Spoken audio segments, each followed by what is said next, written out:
And brushes off Gertrude, commentates on the play whilst it's in performance. Claudius storms off when he realizes that Hamlet may have knowledge of his killing of the king, and Hamlet confirms with Horatio that Claudius acted guilty because Horatio was watching him, so he was able to observe his facial expressions and whatnot. And Rosencrantz and Guildenstern tell him that Gertrude wants to see him.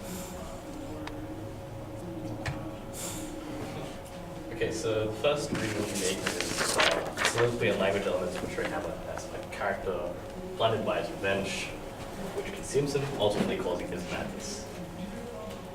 The second reading we will make is that the reader can self-develop an understanding of the development of Hamlet's psychosis due to his Oedipus complex and nihilistic attitudes, and specifically existential nihilism, through Shakespeare's use of humour and bawdy. Alright, however, I'll be going on a resistant reading. I'll be saying that the method theatre and the staging conventions used portray Hamlet as someone performing his madness, and in fact he's in full control of all his actions. Okay, so we'll be making reference to 7 stages of grief here, and in specifically number 5, the upward turn. Because this scene represents Hamlet's reversal. Yeah, it's his character development, which is part of our brief. Next. Alright, also we'll be discussing what is mental illness. So some criteria, according to Mr. Thomas Stevens in his book, suggests a few criteria for mental illness. The main ones we'll be looking at is irrationality, irresponsibility, deviance in crime, and a bit of, unhappiness and suffering.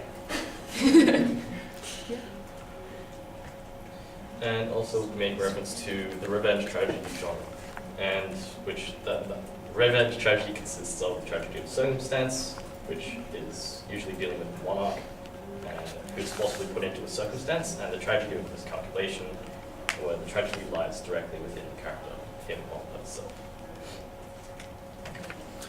Right, so soliloquy. So in this specific soliloquy, where Hamlet is speaking to the actors on how to act, speak the speech I pray you, as I pronounce it to you, trippingly on the tongue, they do not. I had as laughter, the tongue cry spoke my hands. So Hamlet wants the actors to act the way he wants them to, showing his selfishness as well as his inner desires to make Claudius feel guilt. And also, it offends me to hear a robustious periwinked fellow tear a passion to tatters, to very rags, split the ears of the groundlings. And that reinforces the point that he's extremely passionate about the play and he needs it to be perfect. And there's a slightly condemning tone. Next slide. Yeah.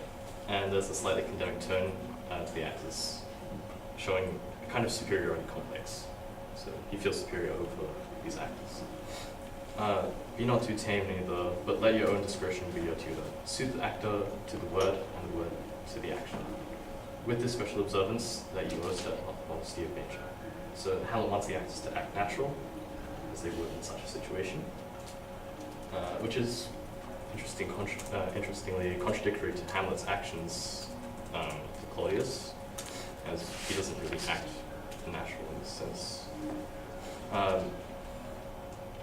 Nevertheless, this is his show of meticulousness and how mad he is.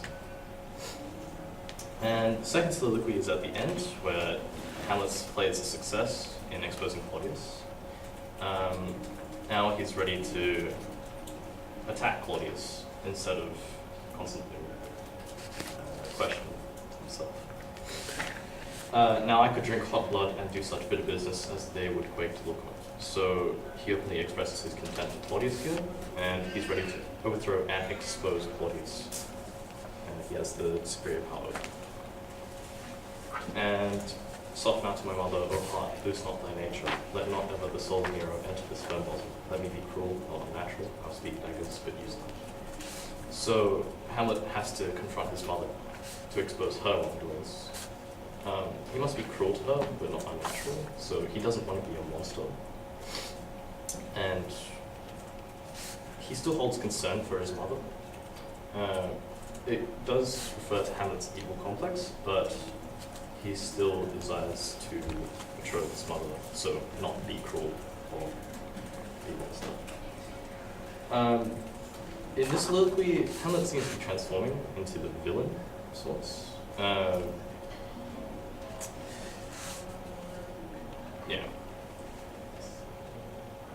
Yeah, he doesn't want to become the monster, but he retains his humanity. And now I'll move on to language elements. So, I would have such a fellow wit for Odo, Tmagan, get out, Herod's Herod. Odo defends me to the soul to hear a robust predicated bird. Heard that quote before. So it alludes to the deity Tmagan and tyrant Herod, and both have characteristics of disruptive behavior. How it refers to actual physical violence, if you were to see this on stage, and he wants the players to not act like fools for his own enjoyment. So, like, next question, is he truly a pure man? He thinks he may have humanity, but at the expense of telling the players what to do. So, exploitation. Yeah, next slide. So Hamlet's discourse with the players is verse, elusive and figurative. It shows that he's mad in the sense that everything must be perfect in order to exact revenge on Claudius. And his obsession with revenge is, in turn, the cause of his madness, and his verbosity is a show of this. He's not humane, as he wants to exploit the players, preventing them from acting as how they would usually act. And then this is also the last part of the scene between Guildenstern and Hamlet. The king, sir, sir, what of him, is in his retirement marvelous distempered, with drink, sir. So Guildenstern and Rosencrantz seem extremely disappointed, almost annoyed. The king is in grievance, so their loyalty to the royal family is shown. And the characterization of Hamlet is disrespectful, and he is seen as kind of immature. Guildenstern, on the other hand, can be seen as mature and straightforward. He gets to the point immediately, whereas Hamlet jokes around with drink. And it could be inferred that Hamlet feels that his burden has been lifted. Like he has the power to overthrow Claudius. Your wisdom should show itself more riches to signify this to his daughter. For me to put him to his purgation would perhaps plunge him into far more choler. So Hamlet's making fun of Guildenstern's smarts, so again, immaturity. He says to Guildenstern that his presence would only plunge Claudius into more sadness, and this is because Claudius knows what he's done wrong. Hamlet would only plunge him into more guilt. Hamlet is characterized as slightly sadistic as he enjoys the pain that he's giving to Claudius, and that's a show of his superiority as well. So he's no longer questioning himself, but he expresses glee over being able to overthrow Claudius. Yeah. So his joking nature, in contrast to Claudius' situation, portrayed him as slightly sadistic, and his obsession with revenge has finally reached its peak. And he has the ability to overthrow Claudius and relishes in his victory.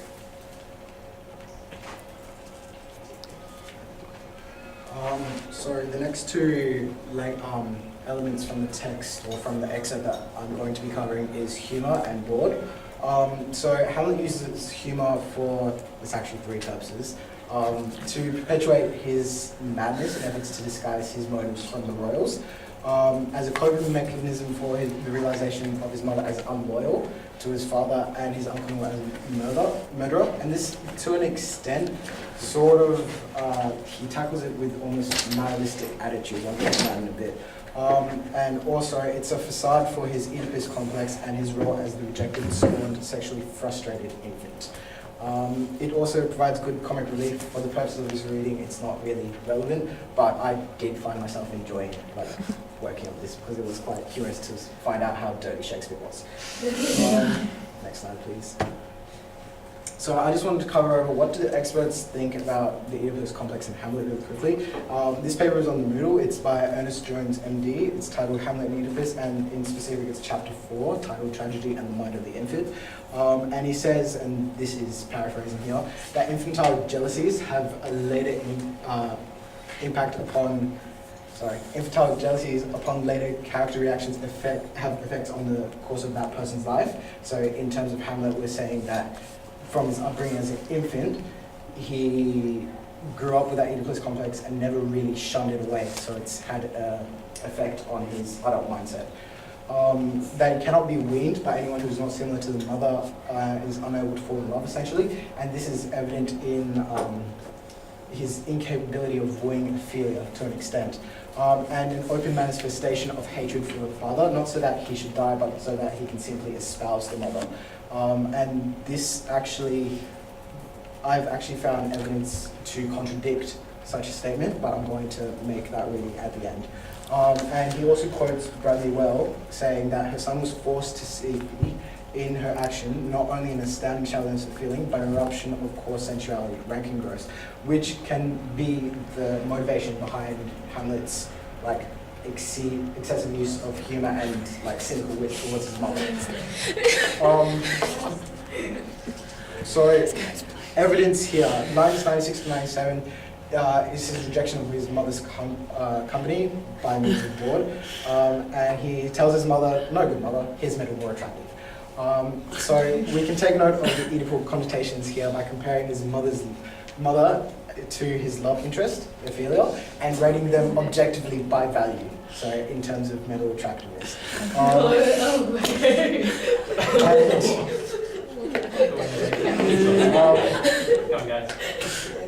So this is effectively what we're looking at is the scorned lover of the Oedipus complex from the paper that Ernest Jones wrote, and he says that such a character is usually the result of rejection from his mother's, like a relationship from his mother.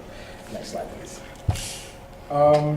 Here's a bit of cynical wit, and this is where the nihilism sort of kicks in a bit. And he says, "Oh God, you're only jig maker. What should a man do but be merry? For look you how cheerfully my mother looks, and my father's died within 2 hours."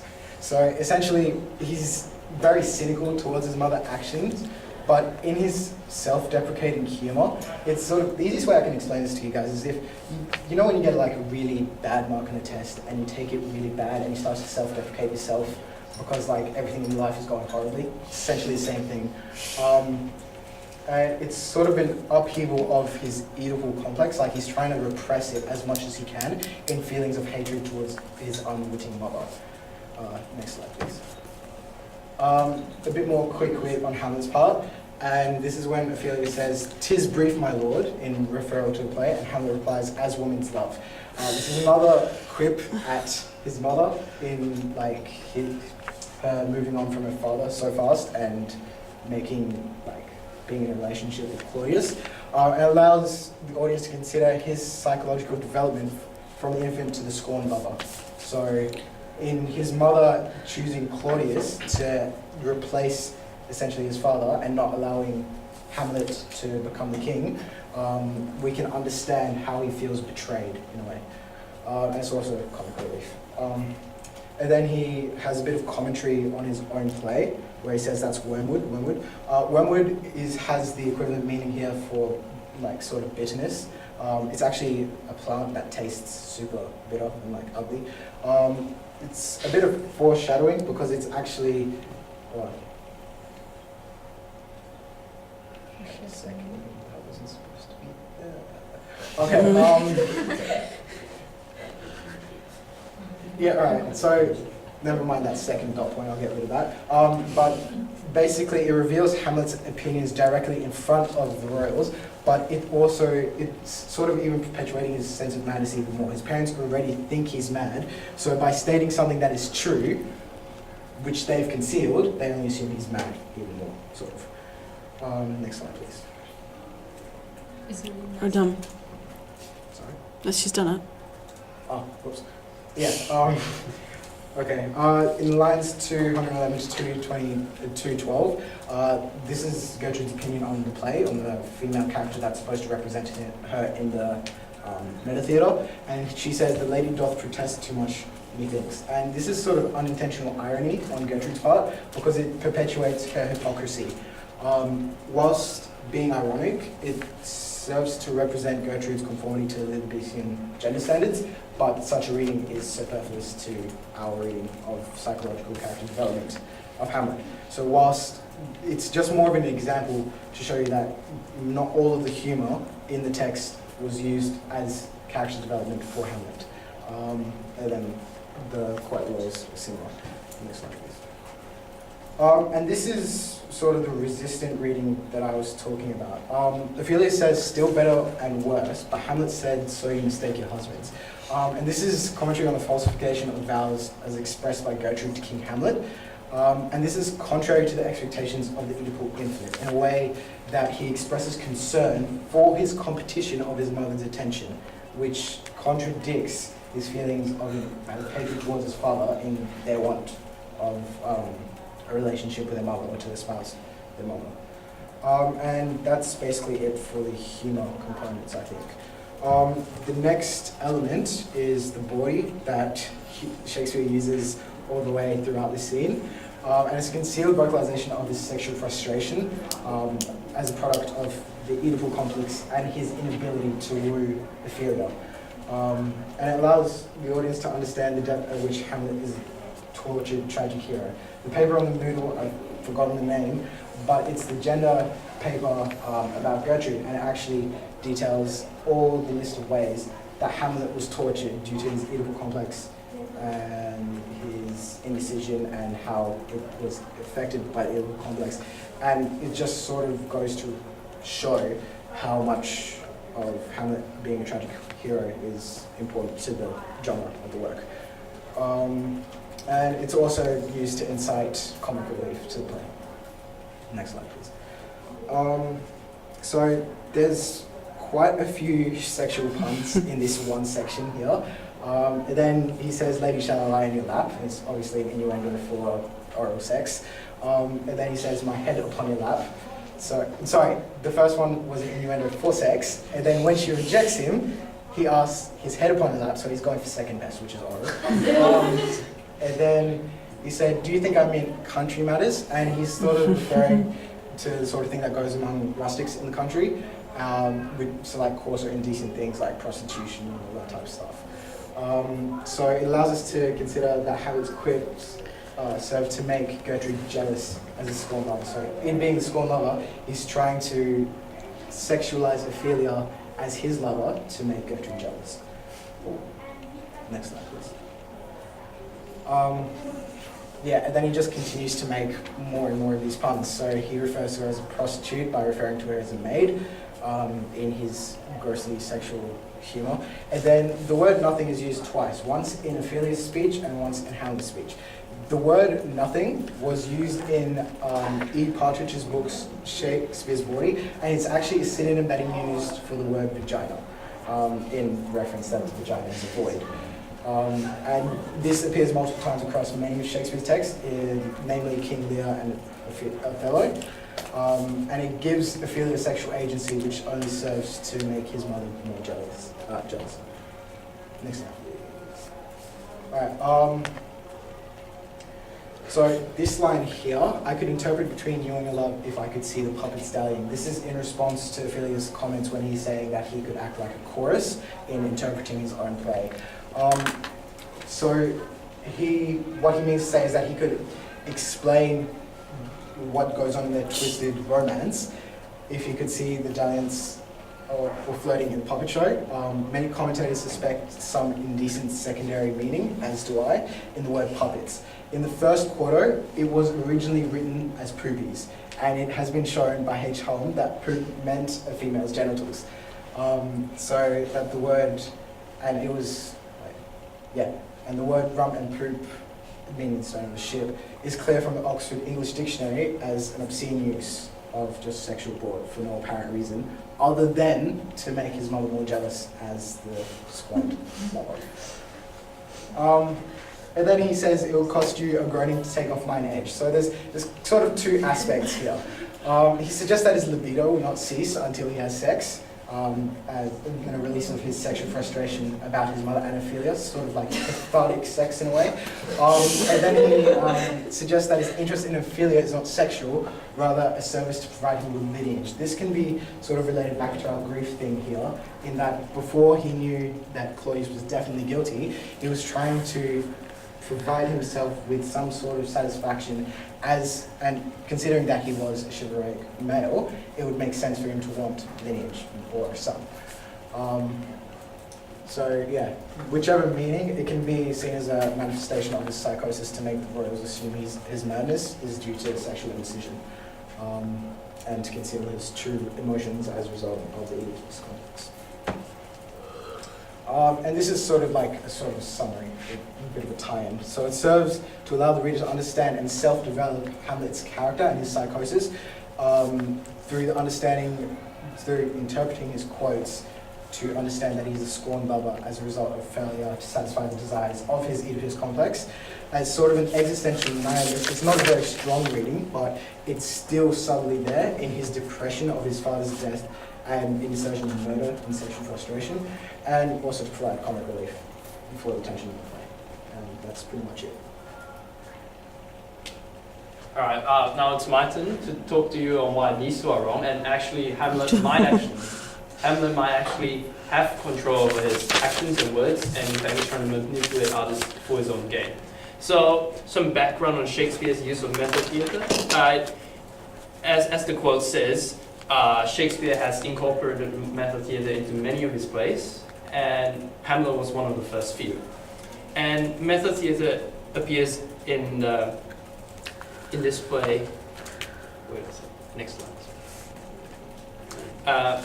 The most obvious way to see method theatre in this play would be the Mousetrap, the play that Hamlet puts on in order to find out whether King Claudius is guilty of murdering his father. And in the play, its main purpose is to detect guilt, as I said. However, I think this also gives a further reading can be used in order to show how the world is a stage and Hamlet is just an actor who's manipulating others. So there's a juxtaposition in Hamlet's sanity in the way he says things. So as David had said, he tries to command the actors in order to portray the play in a way which is favorable to detecting Claudius' guilt. However, I argue that in this case, he's rational enough to be able to express his dialogue in a very convincing and very fluent manner in order to give examples to the actors as to how not to put on the play. Whereas when King Claudius asks him about his general well-being, Hamlet puts on this air of just stupidity. He was fine just before meeting King Claudius, but the moment King Claudius walks into the court and asks him questions, he just becomes someone who's insane. And this just shows how Hamlet's just like the players, he's putting on a cause. Yes. And the flirtations of Hamlet, as Jacob has mentioned, it's comic relief, but it also helps Hamlet pretend to others that he is actually just insane with love, mainly Polonius, who is convinced that Hamlet is actually in love with Ophelia. And as the example says, the sexual innuendo in the scene provides the comic relief, which is a stark contrast to the existentialist nature of the previous soliloquies that Hamlet has put on. And in addition, Shakespeare always left words that had double meaning. It's like, for example, the word act, applaud, and perform. That's a very technical terms used to describe theatre. However, the characters in the play frequently use them. If I'm not wrong, Ophelia says, "Yeah, you are as good as a chorus," as if Hamlet is commentating on the play. And as such, it gives this kind of implication that characters are actually self-aware. Now, Hamlet is one of the first nihilist and existentialist heroes of the play, and in fact, I argue that he's actually self-aware of his part in the play as well. So, foreshadowing as well, Polonius is no is killed in the next scene. Next scene. And in fact, in this scene, he boasts that he enacted Julius Caesar, who was killed by Brutus. And this is another one of Shakespeare's intertextual links to another play. In fact, Hamlet, the tragic hero, kills Polonius, the supposedly the guy. Okay. Polonius is killed by Hamlet. Hamlet. Julius Caesar is. Julius Caesar is the guy who was killed by Brutus. Both of them share the common trait of being the tragic hero, and in this case, he's foreshadowing the death of Polonius at the hands of Hamlet. So the staging conventions now is another element that I'll be using to justify my statement that Hamlet is manipulative. It refers to the two film adaptations of the play. So in front of others, during that scene where King Claudius asks how he's so, and he talks about comedians and crappens, he shakes his head like a maniac, which kind of conveys to, I'm not doing it. Which kind of conveys to the audience that Hamlet's trying to be seen as a crazy guy. But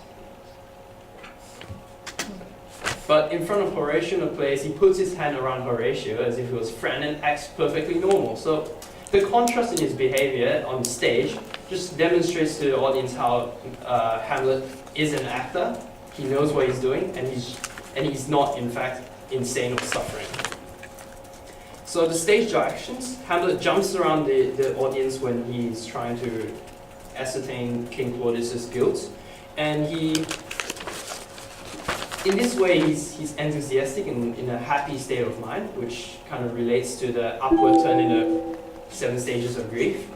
However, some people may argue that he's insane. He's happy, he's clouded by his insanity, where he's celebrating. But in fact, it just shows that he's just happy. He finally found the murderer of his father. Guys, you're about 10 minutes over your time limit. I'm sorry. Alright, and it's pretty close. The non-diegetic son in the play, especially during the ending soliloquy in both scenes, in the David Tennant scene, he's looking at the camera, and then there's this ominous kind of buzzing static that's being played as if it's like a horror show. Whereas in the Mel Gibson one, he stands at the bottom of the stairwell, I think, and the ominous music is being played. In both of this, it foreshadows the act that Hamlet is going to be, the fact that Hamlet is going to be killing someone soon. And keep going. alright, and this signifies to getting over the grieving process. Next. And lighting in the end soliloquy, it's all dark and shades of black and grey around the screen. It demonstrates the turning point of Hamlet's indecision into a very decisive, angry man. Next. So that's all. This is our psychological reading. With the use of the 6 elements, we've shown that we can both interpret Hamlet as a play that both portrays manners as well as the manipulation. That's all.